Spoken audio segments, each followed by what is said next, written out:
Tuhan firman-Mu ajaib, kekal meski gunung menghilang. Tiada huruf yang gagal, tak terpatahkan siasat. Hidup seperti-Mu ya Allah, lebih dari emas. Aku bersaksi kitab-Mu, kitab yang suci. Mendengarkan firman-Mu, hibur hati yang luka. Terangilah langkahku kemanapun ku pergi.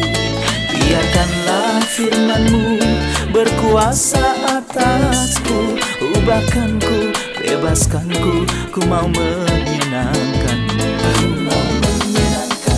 Salam jumpa para pemirsa yang kami kasihi. Saya menyambut Anda sekalian dimanapun Anda berada dalam episode yang terbaru program studi harian kita Semua Kitab Suci. Dalam program ini kita mempelajari kitab suci, kitab Allah yang hidup, Alkitab, dan kita mempelajari pasal-pasalnya dari Kejadian hingga Wahyu. Kita telah mencapai dalam studi kita tentang kitab-kitab Perjanjian Baru, surat kepada orang Ibrani, pasal yang ketiga. Hari ini dengan kasih karunia Tuhan kita akan mempelajari ayat-ayat dari 1 sampai 6 dalam pasal 3 surat kepada orang Ibrani. Untuk memulai izinkan saya untuk menyambut tamu kehormatan di studio, seorang hamba Tuhan, Dr. Farid Zaki. Selamat datang Dr. Farid. Kami juga menyambut hadirin di studio, selamat datang. Kita akan memulai pembelajaran sesaat lagi, jadi tetaplah bersama kami. Berkuasa atasku, ubahkanku, bebaskanku, ku mau menyenangkan-Mu. Tuhan firman-Mu ajaib, kekal meski gunungnya. Ubah dan bebaskan aku, mau menyenangkan-Mu. Berjumpa lagi Dr. Farid. Terima kasih. Kita telah mencapai pasal 3 dari surat kepada orang Ibrani. Dan jika Allah berkenan, hari ini kita akan mempelajari ayat 1 sampai yang ke-6. Tapi saya ingin tahu, dari pasal ini, topik utama dari pasal ini. Di sepanjang urutan gagasan dalam surat ini, saya bisa mengatakan bahwa strategi penulis adalah untuk menunjukkan superioritas Kristus dan keunggulannya atas karakter terbesar dalam Perjanjian Lama. Jadi dia mulai dengan mengatakan bahwa dia lebih besar daripada nabi-nabi semua. Baik. Kemudian dia berkata bahwa dia lebih besar dari para malaikat sebagai anak Allah dan sebagai anak manusia. Oke. Dan kemudian dia membawa kita ke langkah ketiga, yaitu bahwa dia lebih besar daripada Musa. Lebih besar dari karakter terbesar dalam agama Yahudi. Benar. Dan Baik. Musa mewakili mereka sebagai salah satu pilar dasar yang menjadi dasar Yudaisme didirikan. Oke, terima kasih. Saya akan membaca ayat-ayat dari 1 sampai 6.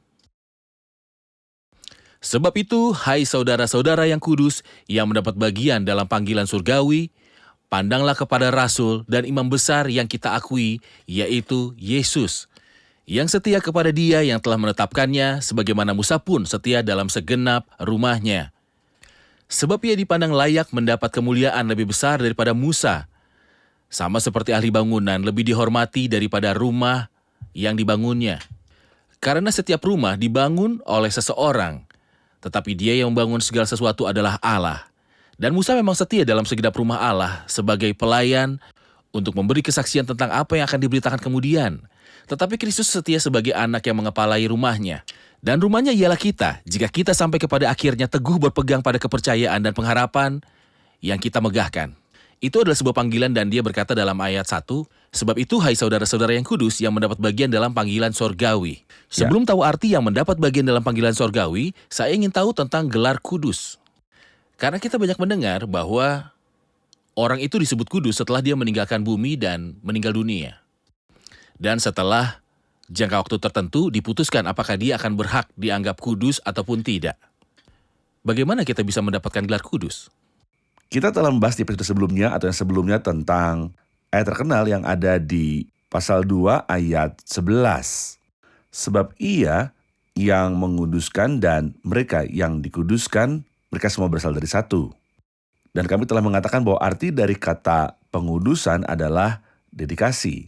Dedikasi bukan berarti perikat tertentu dalam pertumbuhan dalam hidup. Tetapi itu berarti dedikasi. Terapkanlah itu pada semua aspek. Di sini dia ingin mengatakan bahwa saudara itu telah didedikasikan sehingga mereka akan menjadi milik Allah berdasarkan karya Kristus. Iya, Itulah sebabnya dia menyebutnya saudara yang kudus. Selain itu pendahuluan surat-surat seperti misalnya surat kepada jemaat Efesus. Dia berkata di dalamnya kepada orang-orang kudus di Efesus. orang-orang kudus di Efesus. Baik, Orang Korintus kepada jemaat Allah di Korintus, yaitu mereka yang dikuduskan dalam Kristus Yesus. Iya. Dan seterusnya. jadi manusia memperoleh posisi kekudusan yang sah ini melalui iman yang baik di dalam Kristus tanpa tindakan apapun Bagus. dari pihaknya. Ia berkata, sebab itu hai saudara-saudara yang kudus yang mendapat bagian dalam panggilan sorgawi, pandanglah kepada rasul dan imam besar yang kita akui, yaitu Yesus. Di sini dia berbicara tentang Kristus sebagai rasul dan imam besar yang diakui. Apa yang dimaksud dengan rasul dan Ya. imam besar yang kita akui? Mengenai pernyataan itu, ini yang pertama kali bagi kita untuk melihat ungkapan ini tentang Kristus di sini. Dia memanggilnya rasul atau dia yang diutus oleh Allah. Kristus telah menyebut pernyataan ini selengkapnya dalam Injil Yohanes pasal yang Benar. ke-6. Dia berbicara tentang dirinya sendiri 7 kali seperti dia yang turun dari surga. Benar. Sebagai dia yang diutus oleh Bapa. Penulis di sini menyebut 2 julukan yang indah untuk Kristus. Dia memanggilnya Rasul Kristen yang diakui dan Imam Besar Kristen yang diakui. Bagaimana? Dia menggabungkan apa yang telah diajarkan di pasal 1 dan 2. Dalam pasal 1 kita melihat Kristus yang berasal dari Allah bagi manusia. Sebagai rasul yang diakui. Sebagai rasul yang diakui. Dalam pasal 2 kita melihat Kristus sebagai orang yang pergi dari manusia kepada Allah untuk mewakili manusia di hadapan Sebagai Allah. imam besar. Sebagai imam besar dalam pasal 1, Kristus telah membuat kita tahu siapa Allah itu. Kita telah mengenal Allah di dalam Kristus. Dalam pasal 2, Kristus mewakili manusia, dia mewakili orang-orang percaya di hadapan tata Allah. Jadi dia menggabungkan keduanya di awal pasal 3 untuk memberitahu kita, pandanglah kepada rasul dan imam besar yang kita akui. Tapi saya ingin klarifikasi sesuatu di sini. Kadang-kadang ungkapan yang tidak akurat digunakan imam besar kita. Benar. Bukan, dia adalah imam besar Kristen yang diakui. Mengapa dia bukan imam besar kita? Karena tidak memiliki imam. Perjanjian baru mengajarkan bahwa karena karya Kristus kita telah menjadi imamat yang kudus. Kita semua adalah Ya, imam. kita adalah kerajaan para imam. Kita semua adalah imam. Tetapi ungkapan ini adalah tentang Kristus, imam besar Kristen yang diakui. Jadi karya kasih karunia menjadikan semua anak Allah sebagai imam. Dan semua imam memiliki satu imam besar yang adalah Kristus. Ya, Di sini dia memperkenalkan dia sebagai rasul yang diakui yang telah datang dan menyatakan kepada kita siapa Allah itu. Imam besar yang pergi kepada Allah untuk mewakili kita di hadapan Allah. bagus. Itulah yang dimaksud dengan rasul dan imam besar yang kita akui. Saya ingin mendengar komentar Anda untuk ayat 2 ketika dia berkata yang setia kepada dia yang telah menetapkannya sebagaimana Musa pun setia dalam segenap rumahnya. Apa maksudnya? Dia minta mereka untuk memikirkan kesetiaannya kepada Allah. Dia meminta mereka yang dia surati untuk memikirkan hal itu. Sebenarnya gaya penulisan suratnya luar biasa karena dia tidak hanya menyajikan pengajaran dan penjelasan teoritis, tetapi sesekali dia menggunakan kata kerja untuk membuat mata yang memandang pada orang ini untuk mengagumi dia dan berpegang teguh padanya. Bahkan kata pandanglah artinya untuk memikirkan dia sampai taraf mengagumi dia. Seperti misalnya Yohanes Pembaptis yang pikirannya dipenuhi seluruhnya dengan Kristus. Ketika dia pertama kali melihatnya, dia berseru, "Lihatlah anak domba Allah." Ia pernah berkata, "Ia menghapus dosa dunia." Dan ia pernah berkata, "Lihatlah anak domba Allah." Tujuannya bukan pengetahuan teoritis aja, tapi tujuannya adalah agar semua hati mau berpegang teguh pada Kristus. Jadi apakah hal yang ingin kita fokuskan di sini? Yang setia kepada dia yang telah menetapkannya. Kristus setia kepada Allah dalam segala hal yang dia tetapkan. Untuk apa dia menetapkannya? Ia menetapkan dia atas rumahnya. Kristus adalah anak yang ditetapkan untuk rumahnya, yaitu kita. Semua orang percaya. Dia setia, yang berarti bahwa dia memenuhi bagiannya dengan jujur tanpa adanya kelalaian apapun. Benar. Seolah-olah dia mengatakan kepada mereka bahwa dia ingin mereka setia, tetapi untuk setia, mereka harus peduli dengan dia yang setia. Dengan dia yang setia. Untuk belajar kesetiaan darinya. Terima kasih, kita saksikan laporan dan kembali untuk menjawab pertanyaan. Kristus hidup di bumi kita dengan menjadi manusia demi untuk memahami kita dan selanjutnya untuk menyelamatkan kita. Dia ingin dalam kasih-Nya untuk mengalami semua keadaan kita yang berbeda-beda, untuk mengenal semua itu melalui pengalaman dan untuk bersimpati dengan kita dalam semua keadaan ini. Dia hidup sebagai bayi dan anak kecil, dengan begitu dia bisa memahami anak-anak kecil, dan dia hidup sebagai pemuda, jadi dia bisa memahami pemuda dan dapat mengetahui semua kebutuhan mereka. Bisakah kita membayangkan satu situasi saja di mana dia tidak bisa bersimpati dengan kita sebagai orang dewasa? Di dalamnya, dia menjadi lelah karena berpergian, dia menderita karena lapar dan haus, dia tahu arti meneteskan air mata di depan makam seorang teman, sebagai tambahan untuk mengalami pencobaan oleh setan dan iblis. Ya, Kristus telah mengalami segala sesuatu yang mungkin kita alami hari ini. Itu sebabnya Dia mampu menolong mereka yang sedang dicobai dan untuk memberi mereka kasih karunia yang diperlukan untuk menghadapi segala kesulitan hidup dan tantangannya. Apa maksudnya mendapat bagian dalam panggilan sorgawi? Kita akan kembali ke ayat pertama dan ada pertanyaan tentang arti yang mendapat bagian dalam panggilan surgawi. Apa yang dimaksud dengan itu? Ya. Ungkapan ini memiliki dering khusus di telinga saudara-saudara Ibrani. Karena mereka adalah keturunan Abraham yang dipanggil oleh Allah dari Ur Kasdim untuk mewarisi tanah Kanaan. Jadi jenis panggilannya adalah dari satu negeri ke negeri lain. Tetapi dia ingin beritahu mereka bahwa mereka harus menyadari kehormatan dan istimewa yang mereka alami pada waktu itu. Karena panggilan mereka adalah dari bumi ke surga. Itu adalah panggilan surgawi. Dan ketika kita mempelajari kata memanggil dalam perjanjian baru, kita temukan bahwa kata itu memiliki 4 ciri. Ini disebut panggilan surgawi. Di sini, dalam Ibrani pasal 3, karena sumbernya adalah Allah surgawi yang memanggil kita ke surga. Dan itu juga disebut panggilan kudus. Dalam 2 Timotius pasal 1, dan ini menunjukkan kepada kita sifat dari panggilan ini. Dan efeknya terhadap kita adalah bahwa itu membuat kita berjalan dengan kerendahan hati mutlak. Dia berkata dalam Efesus 4, hidupmu sebagai orang-orang yang telah dipanggil, berpadanan dengan panggilan itu. Dan kita menemukan ciri-ciri keempat dari panggilan dalam Filipi 3. Tujuannya, dia berkata panggilan surgawi dari Allah dalam Kristus Yesus. Yang berarti bahwa suatu hari kita akan bersama Kristus dan menjadi seperti Kristus. Baik. Jadi ini adalah pembicaraan yang sangat tinggi. Seolah dia mengangkat mereka dari Yudaisme dan dari hal-hal duniawi ke surga. Panggilan surgawi. Iya. Izinkan saya kembali ke ayat 2, yang setia kepada Dia yang telah menetapkannya, sebagaimana Musa pun setia dalam segenap rumahnya. Anda katakan bahwa Kristus itu setia dalam menggenapi segala yang Dia ditunjuk untuk melakukannya. Allah telah menetapkan Dia untuk setia. Ya. Apa perbandingan antara Musa dan Kristus? Mengingat bahwa Kristus mengungguli Musa, tentu saja. Tapi di mana kita lihat di Alkitab bahwa Musa setia? Karena di sini Allah sedang berbicara lewat lidah Rasul dan berkata bahwa Musa juga setia di segenap rumahnya.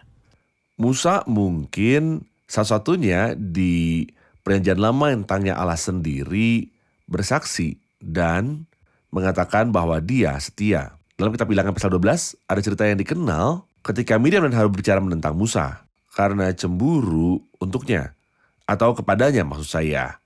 Ketika Tuhan ingin menjawab apa yang dia katakan. Di kitab Bilangan pasal 12, dia memanggil Harun dan Miriam dengan berkata, dengarlah firmanku ini.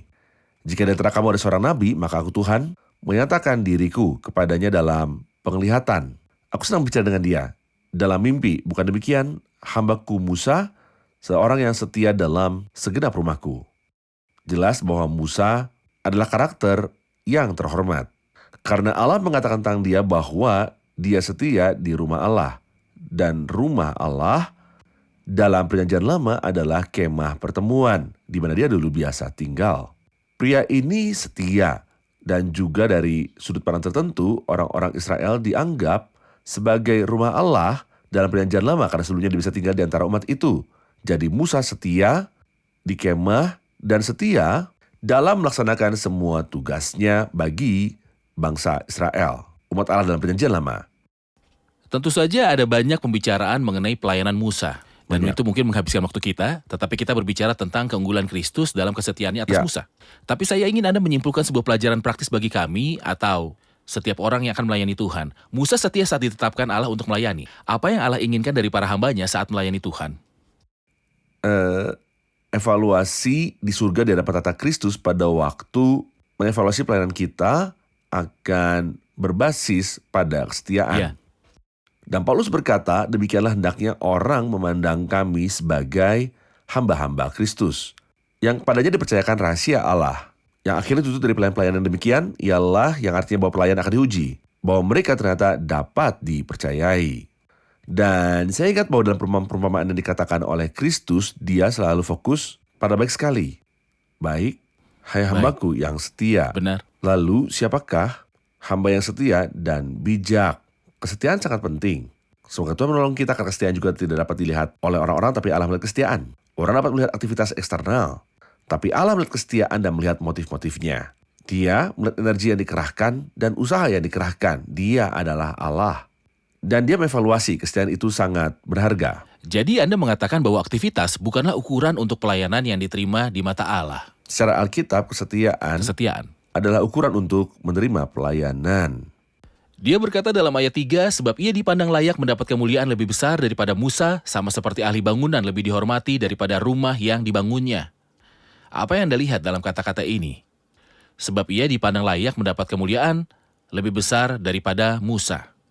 Dia mulai membuat perbandingan antara Musa dan Kristus untuk membuat orang Ibrani berpikir tentang kebesaran Kristus yang jauh lebih besar daripada Musa yang dianggap oleh mereka salah satu karakter terbesar. Baik. Dan dia telah melakukannya dengan mahir dan dengan hikmat di bawah pimpinan Roh Kudus.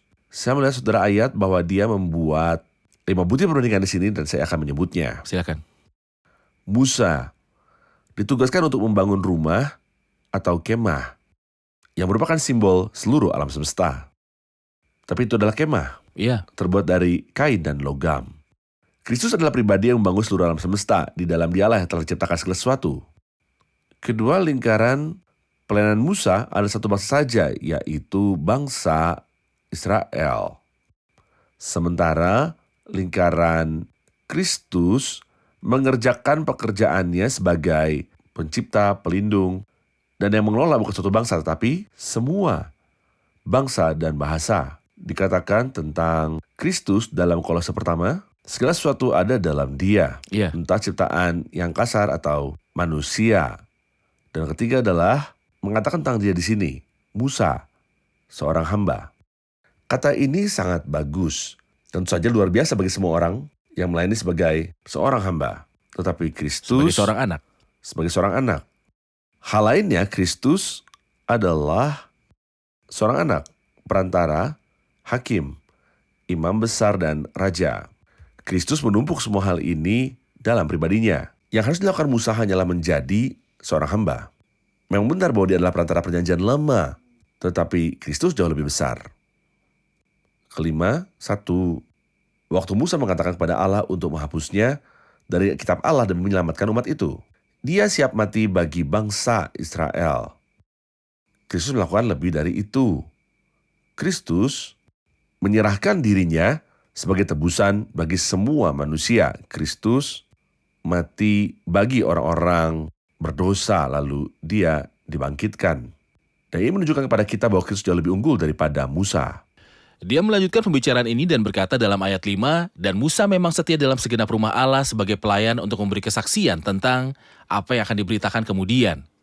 Tetapi Kristus setia sebagai anak yang mengepalai rumahnya, dan rumahnya ialah kita. Apa arti dari rumahnya? Ialah kita.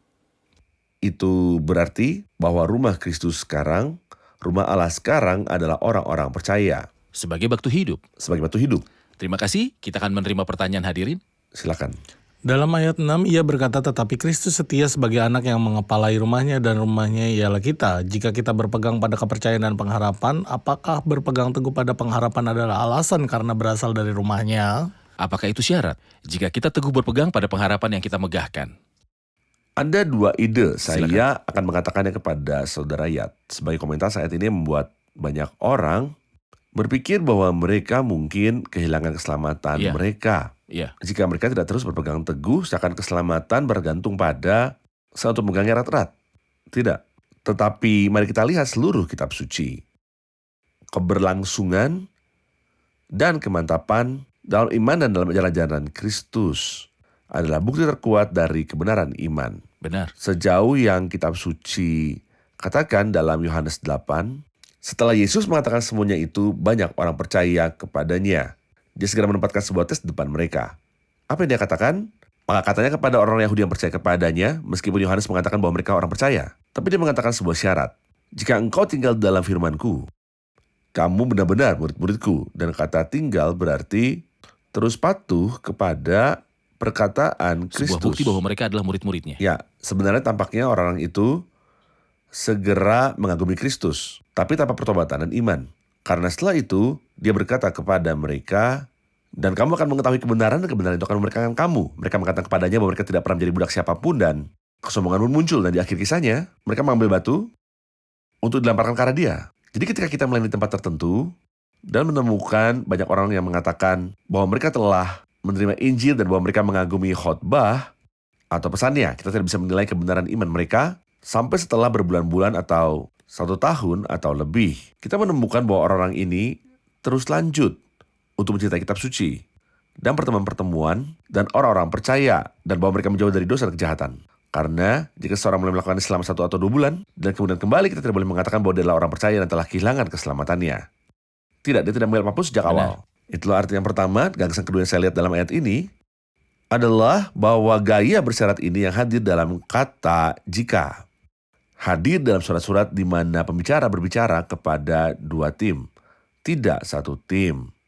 Karena ada tim orang-orang yang sejati dan Dan penipu. kata jika tidak mengganggu tim yang sejati. Sebaliknya itu membuatnya bersyukur kepada Tuhan dan meningkatkan pegangannya yang teguh pada Tuhan. Tapi orang yang hanya sekedar mengaku, hal itu mengujinya untuk melihat apakah dia benar dan melanjutkan atau hanya melakukan hal-hal yang tampak tanpa akar dalam iman. Jika kita sampai pada akhirnya, teguh berpegang pada kepercayaan dan pengharapan yang kita megahkan.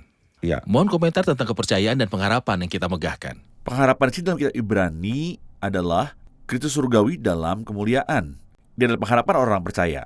Oke, jika kita selalu berpegang teguh, Ibrani hingga fakta bahwa tidak ada pengharapan dalam agama duniawi atau keimamatan duniawi atau bait suci duniawi atau korban persembahan duniawi. Jika kita menaruh segenap pengharapan kita di dalam Kristus, Juga dia itu cukup. dia cukup bagi kita. Jadi itu membuktikan kebenaran iman. Terima kasih Dr. Farid, saya selalu menikmati belajar bersama Anda. Kita rangkum episode ini bersama hadirin.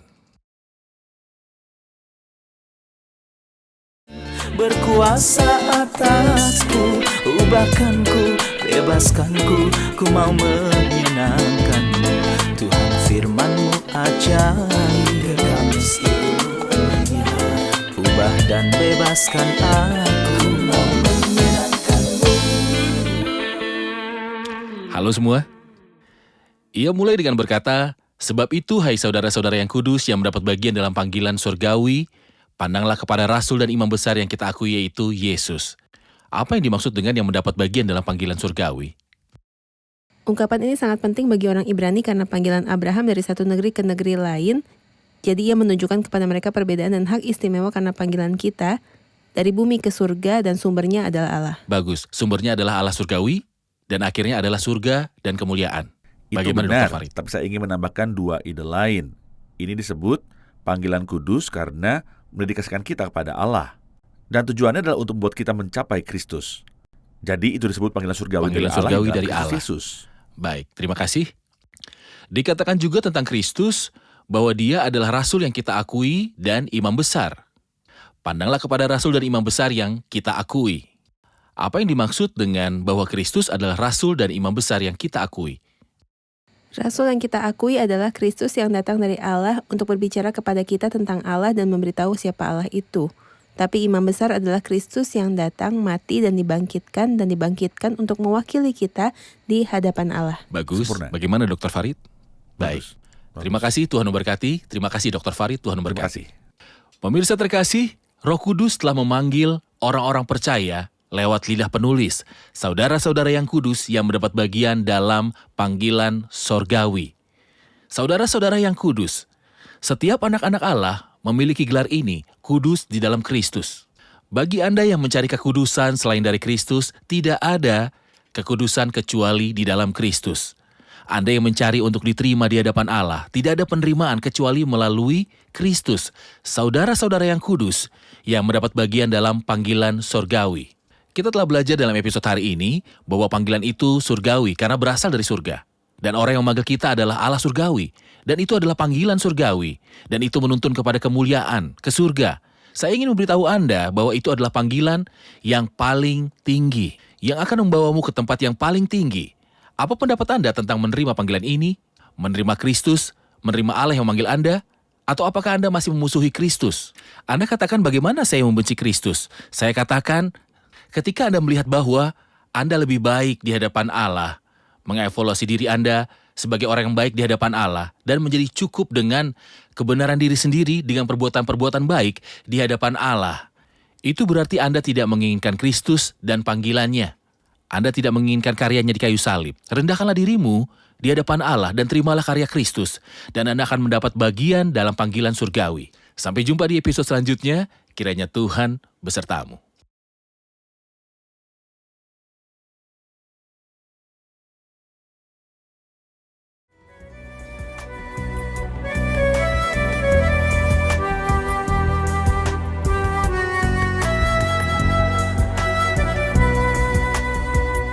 في غربتي في هذه الديار لست إلهي أبتغي سواك اجعل حياتي للأنام نورا يسطع كالكوكب في علاك يا شباب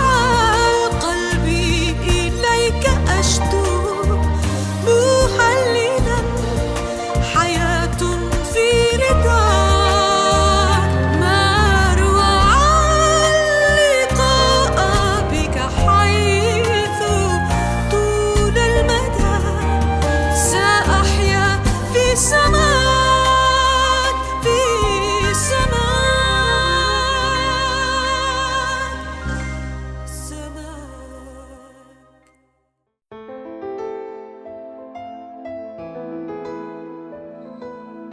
Tuhan firman-Mu ajaib, kekal meski gunung menghilang.